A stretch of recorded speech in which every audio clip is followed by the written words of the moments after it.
दिन रात की बात करते हैं कि सूरज है यहाँ पर, इसका जो एरिया है, ये वाला जो एरिया है, यहाँ पर सूरज की किरण पड़ रही है। अब पृथ्वी अपनी दूरी पे भी घूमती है, पृथ्वी अपनी दूरी पे भी घूमती है। मान लो यदि हमारा इंडिया का है, ये रहा, देखो इंडिया है।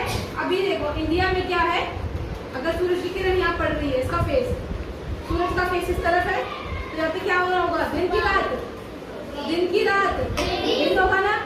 अब क्या हुआ है कि धीरे धीरे हमारी पृथ्वी धीरे धीरे ना खुद भी घूम रही है, अपनी दूरी पे भी घूम रही है, ऐसे भी घूम रही है। अब देखो इंडिया कहाँ चला गया, ध्यान से देखना। इंडिया, इंडिया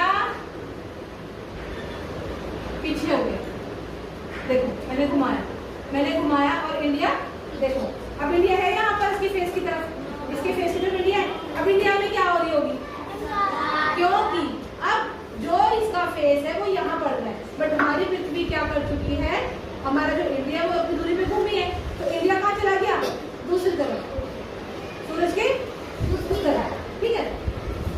तो यहाँ पर रात हो गई, मेरी बात समझ आई, दिन रात। जब पृथ्वी अपनी दूरी पर घूम रही है, जब पृथ्वी अपनी दूरी पर घूम रही है तो दिन